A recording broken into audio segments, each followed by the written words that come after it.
ನಮಸ್ಕಾರ ಸರ್. ನಮಸ್ತೆ ಸರ್. ಅದೇ ನಿಮಗೆ ಏನು ತೊಂದರೆ ಇತ್ತು? ಸರ್ ನಮಗೆ ಒಂದು 6-7 ವರ್ಷದಿಂದ ಹಾಂ ತುಂಬ ನವೆ ಆಗ್ತಾ ಇತ್ತು ಮೈ ಕೈ ಎಲ್ಲ. ಹಾಂ ಈಗ ಒಂದು 8ನೇ ವಾರ ಬರ್ತಾ ಇದ್ದೀವಿ. ಹಾಂ ಒಂದು 5 ವಾರಕ್ಕೆ ಎಲ್ಲ ಕ್ಲಿಯರ್ ಆಯ್ತು ಸರ್. ಈಗ ಫ್ರೀ ಆಗಿದ್ದೀವಿ ಸರ್, ಆರಾಮಾಗಿದ್ದೀವಿ. ಓಕೆ. ಹಾಂ ಹಾಂ ಮತ್ತು ಉಬ್ಸ ಬರ್ತಾ ಇತ್ತು, ಬೆವರು ಸಾಲೆ ಬೆವರು ಬಿಡ್ತಾ ಇತ್ತು ಮೈಯೆಲ್ಲ. ಹೌದು. ಬೆವರು ಎಲ್ಲ ನಿಂತಿದೆ ಸರ್. ಆರಾಮಾಗಿ ಈಗ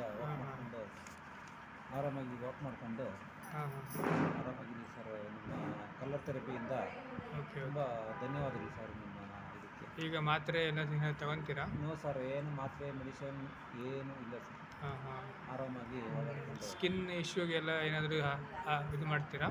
ಸರ್. ನಿಮಗೆ ಸ್ಕಿನ್ ಪ್ರಾಬ್ಲಮ್ ಇದೆ ಅಂದ್ರಲ್ಲ, ಹಾಂ ಅದಕ್ಕೆ ಮೊದಲೆಲ್ಲ ಕ್ರೀಮ್ ಜಾಸ್ತಿ ಯೂಸ್ ಮಾಡ್ತಾ ಇದ್ರಲ್ಲ, ಅದೆಲ್ಲ ಸರ್. ಮೊದಲು ನಾನು ಆರು ಕ್ರೀಮ್ ಕೊಟ್ಟಿದ್ದೆ ಸರ್. ಸರ್ಜನ್ ಹತ್ರ ಎಲ್ಲ ತೋರಿಸಿದ್ದೆ. ಹಾಂ ಸುಮಾರು ಸರಿ ಹೋಗಿದ್ವಿ, ಏನು ಅದರಿಂದ ಪ್ರಯೋಜನ ಆಗಲಿಲ್ಲ ಸರ್. Okay okay. ವಾರಕ್ಕೆ 10 ದಿವಸಕ್ಕೆ 15 ದಿವಸಕ್ಕೆ ಮತ್ತೆ ನಾವೇ ಸ್ಟಾರ್ಟ್ ಆಗ್ತಾ ಇತ್ತು. ಹಾಂ ಏನಾದರೂ ಈ ಲೈಫೇ ಇಲ್ಲ ಅಂತ ಅನಿಸ್ತಾ ಇತ್ತು. ಈಗ ಓಕೆ. ತುಂಬ ಈ ಓಂ ಶಾಂತಿ ಆಶ್ರಮದಲ್ಲಿ ನಾವು ಬಂದು ಈ ಕಲರ್ ಥೆರಪಿನ ಮಾಡಿದ್ಮೇಲೆ ತುಂಬ ಅನುಕೂಲ ಆಗಿದೆ. ಜನಕ್ಕೂ ಹೇಳಿ ಬರ್ತಾ ಇದ್ದಾರೆ ಸರ್ ನಮ್ಮ ಕಡೆಯಿಂದನೂ ಜನ. ಓಕೆ ತುಂಬ ಅವ್ರವ್ರ ತಾಪತ್ರೆ ಅವ್ರು ಇದ್ದಾರೆ, ಆದರೆ ಎಲ್ಲರಿಗೂ ಒಳ್ಳೆಯದಾಗ್ತಾ ಇದೆ ಸರ್.